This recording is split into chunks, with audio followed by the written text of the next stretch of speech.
నమస్తే అండి. ఈరోజు కూడా ఒక మంచి వీడియో తీసుకొచ్చేసాను. ఈ వీడియో ఇన్స్టెంట్ టిఫిన్ అండి. అంటే అప్పటికప్పుడు చేసుకునేది. మనం పిండిలేమి నానబెట్టినప్పుడు ఇలా చేసుకోవచ్చు. నేనైతే రాగి పిండి 3 స్పూన్లు, ఒక 3 స్పూన్లు గోధుమ పిండి, ఒక స్పూన్ పెరుగు, కొంచెం సాల్ట్ వేసి పొద్దున్నే కలిపి పెట్టేసేసానండి పిండి. మనం ఎండబెట్టి చేసుకోపోయేటప్పటికి బాగా నానిపోయింది. ఇప్పుడైతే దాంట్లో ఉల్లిపాయలు, పచ్చిమిర్చి, కొత్తిమీర, కరివేపాకు, కొంచెం శనగపప్పు కూడా వేసి ఇదిగో కొంతపులి బంగారాలు చేసుకుంటున్నానండి. ఇదైతే మనం నూనెలో కూడా వేసుకోవచ్చు, అట్టులాగా కూడా వేసుకోవచ్చు. కానీ నేనైతే ఆయిల్ తక్కువతో ఇలా చేశానండి. ఇది చాలా బాగా వచ్చినాయి. చూడండి ఎంత బాగున్నాయో. చాలా బాగుంటాయి, చాలా రుచిగా కూడా అనిపిస్తున్నాయండి. ఇలా మనం ఎప్పుడు పప్పులు నానబెట్టడం మర్చిపోయినా అట్లాంటప్పుడు ఇలా చేసుకోవచ్చు. ఇది మీకు అందరికీ నచ్చద్దు అనుకుంటున్నాను. నచ్చితే లైక్ చేయండి. తర్వాత మనం ఎల్లుల్లిపాయలు తీసుకుంటాం కదండి. ఎల్లుల్లిపాయలు తీసుకున్నప్పుడు ఇవి ఎక్కడంటే అక్కడ పడేసి ఊరికే పాడైపోతాయండి. కొంచెం గాలి తగిలే చోటుకని పెట్టుకుంటే చాలా బాగుంటాయి, ఎక్కువ రోజులు ఉంటాయి, మనకు అయిపోయే వరకు ఉంటాయి. నాకైతే నేను ఎప్పుడు కూడా లాస్ట్ ఎల్లుల్లిపాయ అయిపోయే వరకు కూడా ఎప్పటికీ అస్సలు ఒకటి కూడా పాడవకుండా ఉంటాయండి. దానికి నేను కొంచెం గాలి తగిలేటట్టు పెట్టుకుంటాను. ఈసారి అయితే ఈ డబ్బాలో పెట్టుకుంటున్నానండి. ఇది కట్ చేసి ఇలాంటి డబ్బాలు ఉన్నప్పుడు ఉపయోగించుకోవచ్చు. కొత్తగా కొనాల్సిన అవసరం లేదండి. చిన్న చిన్న డబ్బులు అవి కొనుక్కుంటాం కదా, అలాంటివి కొనకుండా ఇలాంటి వేస్ట్ డబ్బా ఉన్నప్పుడు కట్ చేసేసి కిందేమైనా తడదాగలద్ది అనుకుంటే ఒక టిష్యూ పేపర్ వేసేసి దాంట్లో వేసేసుకుంటే గాలి పోతుంటుంది కాబట్టి ఈ అస్సలు పాడవ్వండి. మనకు పూర్తిగా అయిపోయే వరకు కూడా మనం ఫ్రెష్గా వాడుకోవచ్చు.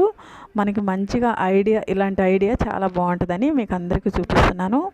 నా వీడియో కానీ నచ్చితే పూర్తిగా చూసి మీకు నచ్చితే లైక్ చేసి షేర్ చేయండి. తప్పకుండా సబ్స్క్రైబ్ చేసుకుని పక్కనే ఉన్న బెల్ సింబల్ కొడితే వీడియో నోటిఫికేషన్ అవుద్దండి. నేను ఈ వీడియో పెట్టినా కూడా మీరు చూస్తారని అనుకుంటున్నాను. ఇది తర్వాత అల్లం ఉంటుంది కదండి. నేను ఎల్లుల్లిపాయలతోటి అల్లం కూడా తీసుకున్నాను. అంతకుముందు ఒక చిన్న అల్లం ముక్క కూడా ఉంది మా ఇంట్లో. అదంతా తుడిచేస్తున్నాను. తుడిచి తడి లేకుండా ఇప్పుడు ఒక మామూలు పేపర్ వేసేసి, దీనికైతే నేను మామూలు పేపరే వేస్తానండి. ఇప్పుడు అల్లంలో ఎక్కువ తేమ ఉంటుంది. అటప్పుడు మనకి టిష్యూ పేపరు నెమ్ము పీల్చేసి తడిసిపోద్దండి. అందుకని ఇలాంటి గట్టి పేపర్ ఉంటే వేసేసి ఇలా పెట్టేసుకున్నాం అనుకో, అయితే అల్లంని కడగటం కానీ చెక్కటం కానీ అలాంటిది ఏం చేయకూడదండి. చేస్తే పాడైపోద్ది. నేనైతే మామూలుగా పెట్టేస్తాను ఇట్లా. మళ్ళీ పైన ఇంకో పేపర్ పెట్టేసి మూత పెట్టేసేసుకోవాలి. ఇది ఫ్రిడ్జ్లో పెడితే ఎన్ని రోజులైనా ఉంటుందండి, సంవత్సరం అయినా ఉంటుంది. అంతకుముందున్న అల్లం మొక్క 6 నెలలు 5 నెలలు పైన అవుతుంది నేను తీసుకొని. అప్పటి నుంచి అట్టే ఉంది. ఇలా పెట్టుకుంటే అస్సలు పాడవదండి, చాలా బాగుంటుంది. తర్వాత చూడండి, ఫ్రిడ్జ్లో పెట్టేసామంటే అస్సలు పాడవకుండా చాలా బాగుంటుంది. నేను ఇంకైతే ఈరోజు మా ఇంట్లో కర్బూజా ఉంటే జ్యూస్ చేసుకుంటున్నానండి. జ్యూస్ చేసుకోవాలంటే మనం కట్ చేసేసుకోవాలి కదా. చక్కగా 2 ముక్కల్లా కట్ చేసుకుంటే రవ్వుండగా ఎంత బాగా వచ్చినాయి చూడు. ఇదైతే ఒక ముక్క అయితే పక్క పెట్టేసుకున్నానండి. తర్వాత ఈ గింజలు తీసేసుకోవాలి. ఇట్లా స్పూన్ తీసుకొని తీసేసుకుంటే నీట్గా వచ్చేస్తాయండి. గింజల్లో కూడా కొంచెం జ్యూస్ ఉంటుంది, అది వడకట్టేసుకుంటే వచ్చేస్తుంది కిందికి. ఏది పానీయొద్దండి, డబ్బులు పెట్టుకున్నాయి కదా. తర్వాత ఇది కట్ చేసేసి దీంట్లో ఒక టీ గ్లాసు నీళ్ళు వేసి మిక్సీ పట్టేసాను.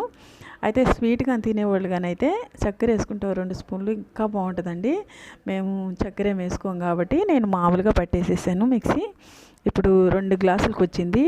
ఒక సైడ్ ముక్క 2 గ్లాసులకు వచ్చింది. ఇది మా అబ్బాయికి నాకు సరిపోయిందండి. టిఫిన్ తినకపోయినా కూడా మనం ఇది 1 గ్లాస్ తాగినా కూడా కడుపు నిండినట్టు అయిపోద్ది. అదే మనకి ముక్కలు అనుకో ఎక్కువ తినలేము. అయితే జ్యూస్ అయితే మనం ఇష్టంగా తాగినట్టు అనిపిస్తుంది. అందుకే నేను జ్యూస్ చేస్తాను ఎక్కువ ఎప్పుడైనా కాయ ఇట్లా తెచ్చుకున్నప్పుడు. మీకు అందరికి కూడా ఈ వీడియో నచ్చద్దు అనుకుంటున్నాను. నచ్చితే ఉపయోగించుకోండి. తర్వాత ఇక్కడ బాండ్లు పెట్టుకున్నాను కదండి. అయితే మనం ఎప్పుడైనా అన్నం మిగిలిపోయినప్పుడు పడేస్తుంటాము, ఏం చేస్తావులని. అలా కాకుండా టమాటా రైస్ కానీ ఎగ్ ఫ్రైడ్ రైస్ కానీ లేదా ఫ్రైడ్ రైస్ కానీ చేసుకోవచ్చు. నేనైతే ఇదిగో ఒక బాండ్లీ పెట్టుకొని 1 స్పూన్ ఆయిల్ వేసుకోవాలి. ఆయిల్ చాలా తక్కువ వేసుకోవాలండి. నైట్ అన్నం కదా, ఎక్కువ ఆయిల్ పీల్చదు. ఆయిల్ 1 స్పూన్ వేసుకొని మనం ఓల్ గరం మసాలా అన్నీ వేసేసుకోవాలి. చెక్క, మొగ్గ, బిర్యానీ ఆకు అన్నీ వేసేసుకొని తర్వాత జీలకర్ర, ఆవాలు, ఒక పచ్చిమిర్చి, ఒక ఉల్లిపాయ, కరివేపాకు అన్నీ వేసేసుకొని బాగా ఫ్రై చేసుకొని ఒక 3 టమాటాలు తీసుకొని ఇట్లా సన్నగా కట్ చేసుకొని ఇవి కూడా ఫ్రై చేసుకోవాలి. తర్వాత దీంట్లో ఇది కూడా బాగా వేగిపోయినాక 1 స్పూను అల్లం వెల్లిపాయ పేస్ట్ వేసుకోవాలి. అల్లం వెల్లిపాయ పేస్ట్ వేసుకొని ఒక 1/2 టీ స్పూన్ పసుపు, ఒక అర టీ స్పూను సాల్ట్ కూడా వేసుకొని బాగా కలిపేసేసుకొని తర్వాత ఒక అర టీ స్పూను గరం మసాలా వేసేసుకోవాలండి. అంతేనండి, అయిపోయింది. ఇప్పుడు మనం మిగిలిన అన్నం కానీ వేసుకొని కలిపేసేసుకోవాలి. ఉప్పు చూసుకోవాలి మళ్ళీ. అయితే ఈ అన్నం పడేయకుండా ఇలా చేసుకోవచ్చండి. అట్లా అని సన్న బియ్యం అయితే చేయొచ్చు, కానీ రేషన్ బియ్యం అలాంటి బియ్యం అయితే చేయొచ్చా అంటే చేయొచ్చండి. ఏదైనా చేసుకుంటే బాగుంటుంది. ఏ బియ్యంతో అయినా చేసుకోవచ్చండి. ఇది నూనెలో పడేలేకే కొంచెం అన్నం గట్టిగా పడద్ది. ఏ బియ్యం రేషన్ బియ్యం అన్నం అయినా కూడా చేసుకోవచ్చు, పడేయొద్దండి. అన్నం ఈ రోజుల్లో బియ్యం చాలా రేటు ఉంటున్నాయి. కొంచెం ఉన్నా కూడా ఇలా చేసుకొని తినేయచ్చు. ఇది ఇప్పుడు కొత్తిమీర కూడా వేసి కలిపేస్తున్నాను. ఇది ఎలా ఉంటుందంటే బిర్యానీ కన్నా ఇంకా సూపర్ ఉంటుందండి, చాలా బాగుంటుంది. ఇలా చేసుకొని ఒకసారి తినండి, మీకు కూడా నచ్చద్ది. మీకు అందరికీ నా వీడియో కానీ నచ్చితే లైక్ చేసి షేర్ చేయండి. తప్పకుండా సబ్స్క్రైబ్ చేసుకోండి. పక్కనన్న బెల్ సింబల్ కొడితే నేను పెట్టే ప్రతి ఒక్క వీడియో మీకు నోటిఫికేషన్ అవుద్ది. ఇదేనండి, మరొక మంచి వీడియోతో కలుస్తాను.